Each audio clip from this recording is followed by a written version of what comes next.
Itinatagong kakayahan ni Chrollo, ipapakita na, ipagpapaliban nga din ba nito ang paghahanap kay Hisoka para lang makapagnakaw? Tara, samahan niyo ako hanggang dulo at sabay-sabay nating alamin ang bawat detalye ng Chapter 406 na pinamagatang Sacred Treasures. Pero bago yan, alam nyo na!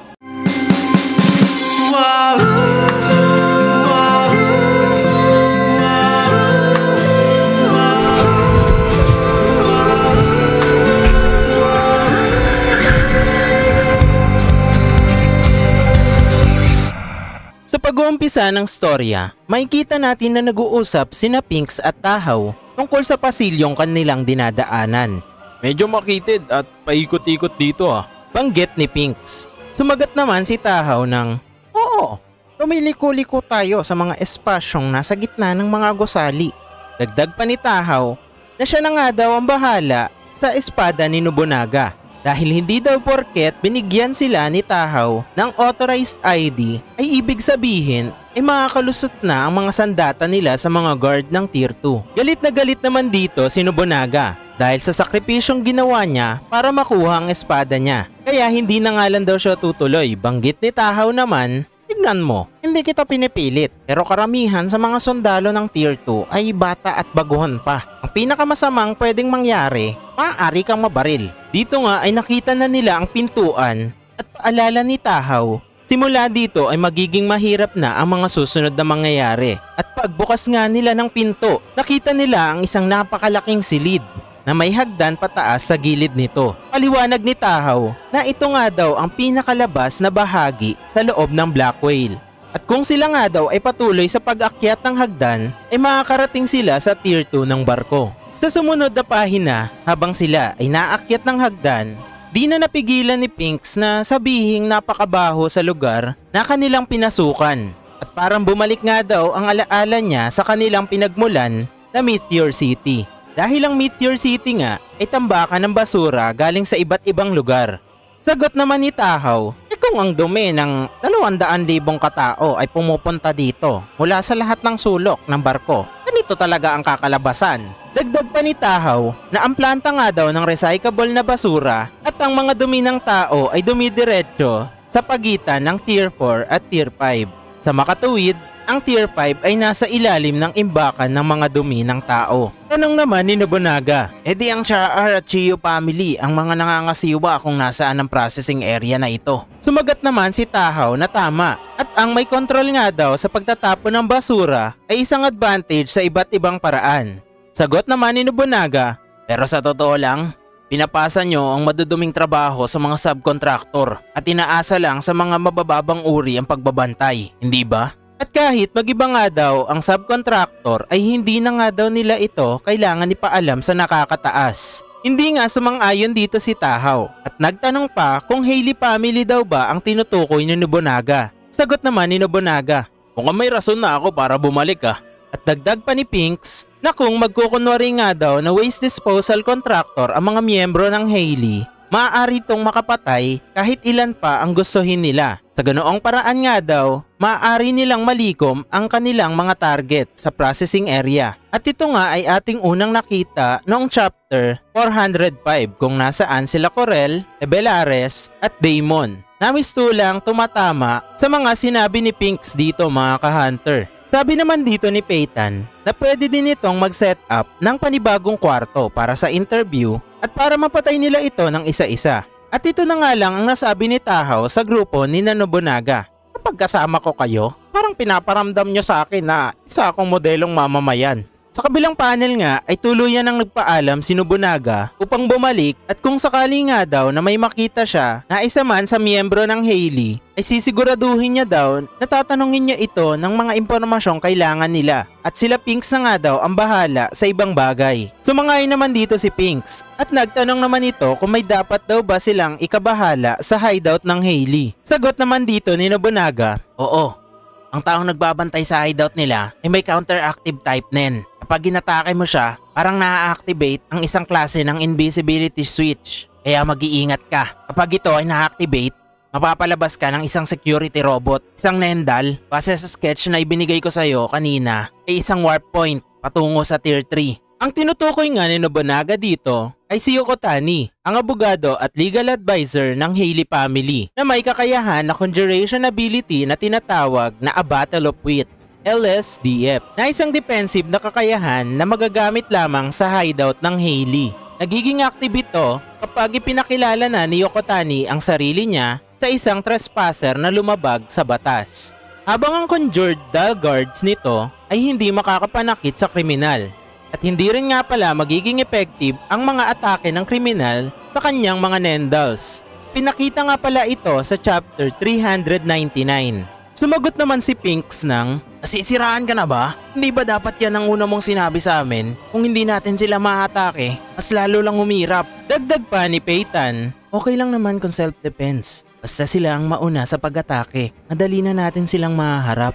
Sa pahinang ito, ipinakita na nga ang tinatawag ni Hinray na disposal room ng Hailey na una nating nakita noong chapter 399. Itinago ni Hinray ang kabibe dito, ngunit sa kasamaang palad, naubos na ang nen na nakapalibot dito at bumalik na ito sa tunay nitong anyong transmitter.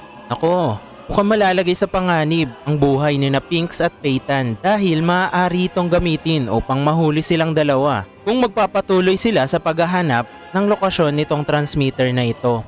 Dumako naman tayo sa pahina kung nasaan sina Hinray at Zakuro. Napag-usapan nga nila dito ang sobrang dami ng tao para masaksihan sa huling pagkakataon ng Prinsipe Halkenberg. Dagdag pa nga ni Zakuro, "Sobrang laki ng respeto ng mga taong ito sa Prinsipe."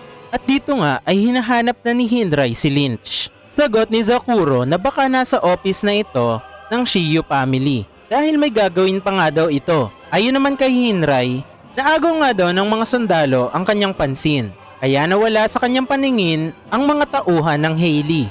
At ibinagutos niya kay Zakuro na kung sakaling makikita nito ang sino man sa Hailey ay siguraduhing mahuhuli niya ito. At sabihin kay Lynch na alamin lahat ng impormasyong kailangan nila. Sagot naman ni Hinray, "Ang pinakamabilis na paraan para malaman ang mga trap na inilagay nila ay tanungin yung mga naglagay nito." Napaling ang kanilang pansin nang may tumawag kay Hinray na isa niyang tauhan upang ibalita ang pagkamatay ni Lynch. Sa panel na ito ay ipinakita na nga ang walang buhay na katawan ni Lynch. Ito nga ay natagpuan ng mga sundalo ng Prinsipe Halkenberg nang kasalukuyan silang nagpapatrol para sa prosesyon ng patay na katawan ni Halkenberg. Kaya kumontak daw agad ang mga sundalo sa isa sa mga tauhan ng Shiyu family noong nakita nila si Lynch. Ang leg nga daw ni Lynch ay nakapaikot at sobrang durog ng mga buto nito. Dagdag pa ng sundalo, isang pro sa pagpatay nga daw ang gumawa nito dahil ito ay hindi nagdalawang isip sa pagpatay. Sumangay naman dito si Hinray. At dahil nagsimula na nga daw ang alitan sa pagitan ng mga mafia family, maaaring isang hitman nga daw galing sa Hailey ang pumatay kay Lynch. Sabi pa nga ni Hinray na sila na nga daw ang bahala sa katawan ni Lynch upang hindi na nga daw ito maging abala sa pagpapatrol ng mga sundalo ni Prinsipe Halkenberg. Dito nga ay nagtanong na si Hinray kung naghiwalay daw ba ng landas si Zakuro at si Lynch. Sumagot naman si Zakuro ng oo dahil nga silang dalawa ay nahimatay. Naisip ni Zakuro na kung si Hisoka ang pumatay kay Lynch, dapat ay pinatay din siya nito. Sagot ni Hinray, "Tama ka, kaya posibleng hinabol ni Lynch si Hisoka at napatay siya?" Banggit naman ni Zakuro, "Hindi, kung gano'n ang nangyari, malalaman ko agad pagising ko. Laging malinaw kung ano ang nararamdaman ni Lynch base sa kanyang itsura at pananalita. Sa totoo lang, noong panahong iyon, kakagising ko lang mula sa pagkahimatay, kaya hindi pa malinaw ang utak ko. Pero ngayong naisip ko na, si Lynch ay hindi karaniwang kalmado at walang pakialam. Pagkatapos magamit kay Lynch ang counterattack ni Hisoka, hindi talaga siya ganoon para magsimulang mag-alala tungkol sa akin." Habang nagsasalita pala dito si Zakuro, ay patuloy na nag-iisip si Hinray. At ang nasabi niya nga ay may ibang tao sa pangyayaring ito. Hindi nga maintindihan ni Zakuro ang gustong puntuhin ni Hinray sa kanyang sinabi. Pagpalagay na nga lang daw nila na ang Lynch na iyon ay ibang tao. Hindi pa rin ito maintindihan ni Zakuro. At dagdag pa ni Hinray na si Lynch ay patay na noong oras na iyon. At ang gumising kay Zakuro ay ibang tao na. Ang talino din nitong si Hinray mga ka-hunter no. Naisip niya yung ginawang setup ni Bonolenov sa pamamagitan lang ng dugtong-dugtong na senaryo. Gusto mo bang sabihin na may ibang taong nag-transform bilang Lynch? Tanong ni Zakuro. Sagot naman ni Hinray, hindi pa nga daw ito napapatunayan at kung si Hisoka nga daw ang pumatay, anong rason nito na patayin si Lynch, sambit ni Hinray. Sa puntong ito, pilit na hinihimay ni Zakuro ang lahat ng sinabi ni Hinray para maging malinaw sa kanya ang lahat, pero masyado nga daw malayo ang pagkakaiba ng tangkad ni Lynch at ni Hisoka. At ang lahat ng ito daw ay magiging mas malinaw kung iisipin nilang nasa ilalim si Lynch ng isang manipulation technique. Sumangay naman dito si Hinray at sabi niya pa na wala pa nga daw siyang nakikilalang may kakayahan na kayang baguhin ang tangkad kung kailan nito gustuhin. Dagdag pa nito, naisipin na lang daw nilang isang manipulator type user si Hisoka.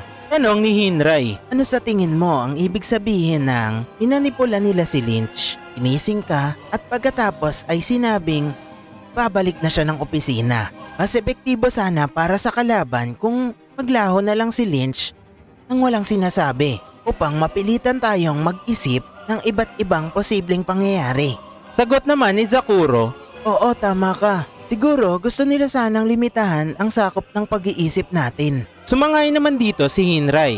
Kung isasaalang-alang daw nila ang iba't ibang senaryo, magiging disadvantage nga daw iyon para sa kalaban nila. Kaya nila siguro nilimitahan ang pag-iisip ni Zakuro at Hinray sa isang senaryo lamang. Kaya daw ang ideya na si Lynch ay minanipula ay makatarungan at posible pa rin. Pilit nga ang pinaalala ni Hinray kay Zakuro ang mga sinabi ni Lynch noong pagkatapos nila parehong mahimatay dahil baka nga may hint o clue dito. Inulit nga ni Zakuro ang mga sinabi ni Lynch na nag-aalala nga daw na nagtanong kung okay lang ba siya. Kahit nga daw blanco ang isipan niya ay nagtaka na siya kung bakit nag-aalala sa kanya si Lynch. At pagkatapos nga daw nito, agad na sinabi ni Lynch na ang nakasagupa nga daw nila ay walang duda na ito ang tunay na Hisoka. Dahil nga daw sa sinabing iyon ni Zakuro, naliwanagan na ng tuluyan si Hinray. At ang sinabi nga daw ng Lynch na iyon ay ang isang salita upang malimitahan ang kanilang pag-iisip. Litong-lito na naman nga dito si Zakuro dahil kanina nga lang daw ay haka-haka pa ito. Ngayon naman daw ay sinabi na ni Hinray na ito nga daw ay hindi ang tunay na Hisoka. Dagdag pa nga ni Zakuro, sino ba talaga daw ang Lynch na iyon? Pinaliwanag nga ni Hinray na nalaman na ni Lynch na peke ang Hisoka na iyon gamit ang kanyang kakayahang body and soul.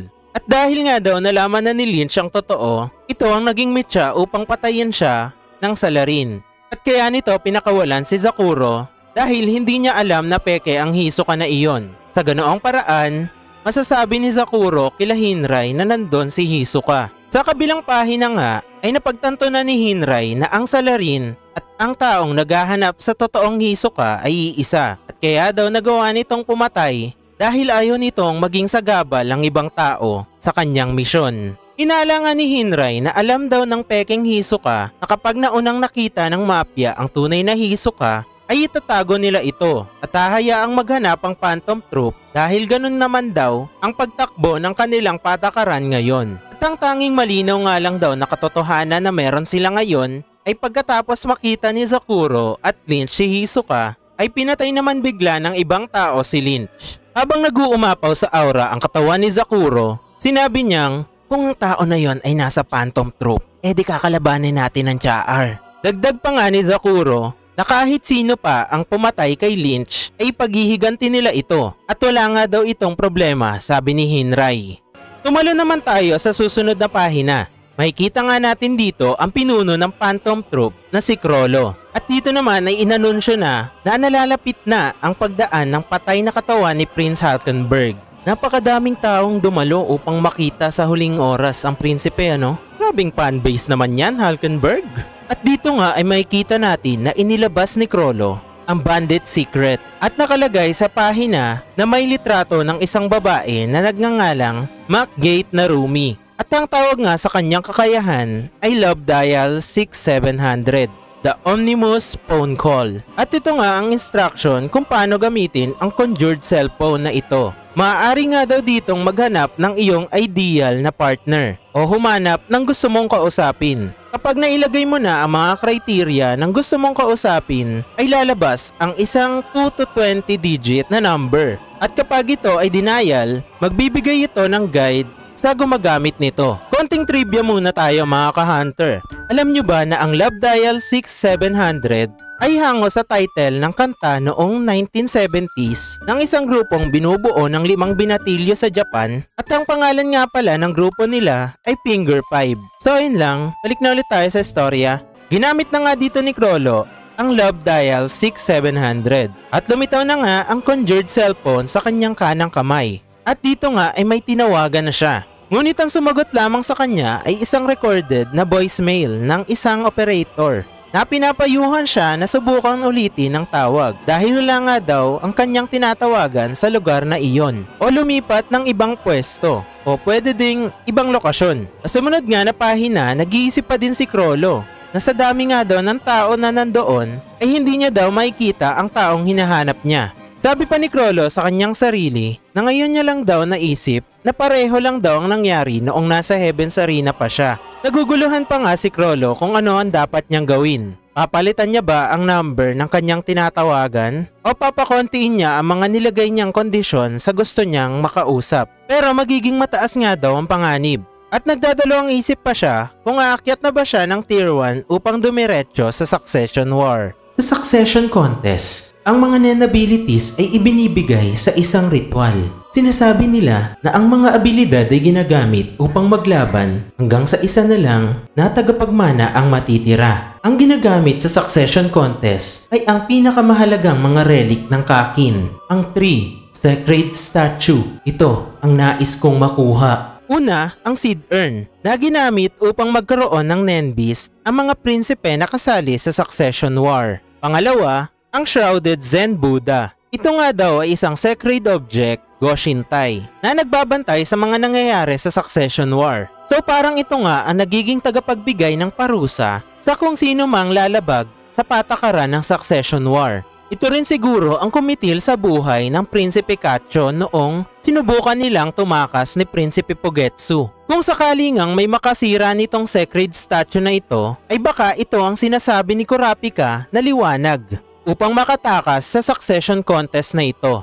At ang pangatlo nga ay ang Blade of Divine Favor. Ito nga ang Blade of Succession na ipinapamana sa matitira o sa magiging hari ng Kakin. Hindi pa nga natin alam kung ano ba ang kakayahan ng gamit na ito. Abangan natin yan sa mga susunod na chapter mga ka-hunter. Tumalo naman tayo sa susunod na pahina kung saan napaisip si Crollo na siguradong alam na nga daw ng royal family na nasa barko ang Phantom Troop. At kahit nasabihin daw nilang nandito lang sila para hanapin si Hisoka, ay walang rason para paniwalaan ito ng royal family. Pero sa totoo nga lang daw, ay gusto nila talagang makuha ang treasure. Kung pipiliin nga daw ng Kakin na ilagay ang tatlo sa isang lugar o paghihiwa-hiwalayin ito para mabawasan ang panganib, ay ang Kakin nga daw ang bahala dito. Dagdag nga daw sa paghahanap nila kay Hisoka na pagpasyahan nilang hanapin ang mga sacred statue simula lower tier hanggang sa tier 1. At dahil nga daw walang pagbabago sa paggalaw ng mga sundalo at mafia ng Kakin, kahit alam na ng mga ito na nasa higher tier na sila ng barko, malabong nakatago nga daw ang mga kayamanan kung saan man sa tier 3 pababa. Nang mapagtanto ni Crollo na ang mga kakayahan sa Nen ay ginagamit sa Succession Contest, ay konektado sa mga sacred statue. At naging sigurado nga siya sa isang bagay. Ang mga sacred treasure ang nagsisilbing pangunahing source ng makapangyarihang Nen. Ang Nen na ito ang responsable sa pagpapanatili ng Succession Contest at sa kasaganahan ng Kakin mismo. Nalaman ni Crollo na ang mga ritual site ay maaaring itayo sa barko bilang mga spiritual focal point para sa mga sagradong kayamanan na malamang nga daw ay itatago sa tier 1. Nakita nilang ang mga kayamanang ito ang pundasyon ng kasaganahan ng Kakin at pinangangalagaan pa ng mas mahigpit kaysa sa hari. Kaya't itinuring nila itong isang pinakamahalagang gantimpala para sa isang magnanakaw tulad ng Phantom Troop. Ang pagnanakaw ng mga kayamanang ito ay sagot sa mga kondisyon na kinakailangan upang paunlarin ang skill hunter ni Chrollo na magbibigay sa kanila ng kakayahang talunin si Hisoka. Dito nga ay nagpapakita si Chrollo ng malalim na kaalaman sa peligro na posibleng kaharapin niya pag nagkita sila ni Hisoka. Dahil ito ay maaaring magdulot ng panganib sa kanya kung siya ay hindi handa. Gayunpaman, sa kabila ng pag-aalinlangan at takot, si Chrollo ay matatag sa paninindigan na magpapatuloy ang samahang Spider anuman ang mangyari sa kanya. At may plano siyang nakahanda kung sakaling mangyari ang inaasahan niyang paikipaglaban kay Hisoka. Kahit siya ay mamatay, naniniwala siya na ang Spider o samahan na kanyang itinatag ay sapat na makapangyarihan upang ipagpatuloy ang kanilang mga layunin. Dumako naman tayo sa pahina ng storya na makikita nating inumpisahan na nga ang pagpuprosesyon sa patay na katawan ni Prinsipe Hulkenberg. At makikita din natin dito ang lubos na paikiramay ng kanyang mga taga-suporta. Dito nga ay muling ginamit ni Chrollo ang Love Dial 6700 upang kontakin ulit ang taong gusto niyang kausapin. Ngunit sabi naman ng operator ngayon ay located na nga daw ang taong gusto niyang makausap. Ngunit hindi naman ito maabot ng signal range. Banggit ng operator na kung maaari ay lumipat si Chrollo ng lugar at subukang tumawag ulit. At hindi pa rin nga sinasabi kung ilang tawag na lang ang natitira kay Chrollo noong araw na yon. At dito na nga po natatapos ang chapter 406 ng Hunter x Hunter. Ang galing mga ka-hunter unti-unti nang nagiging kapanapanabik ang mga nangyayari. Makakakita kaya tayo ng round 2 ng Chrollo versus Hisoka? O makakakita tayo ng panibagong alyansa? Sabay-sabay nating alamin yan sa mga susunod pa na chapter ng Hunter x Hunter. Kung nagustuhan nyo po ang ating video, ay pa-click naman po ng like button at kung hindi ka pa nakasubscribe ay i-hit mo na din ang subscribe button at i-ring ang notification bell para lagi kang updated sa mga latest video natin.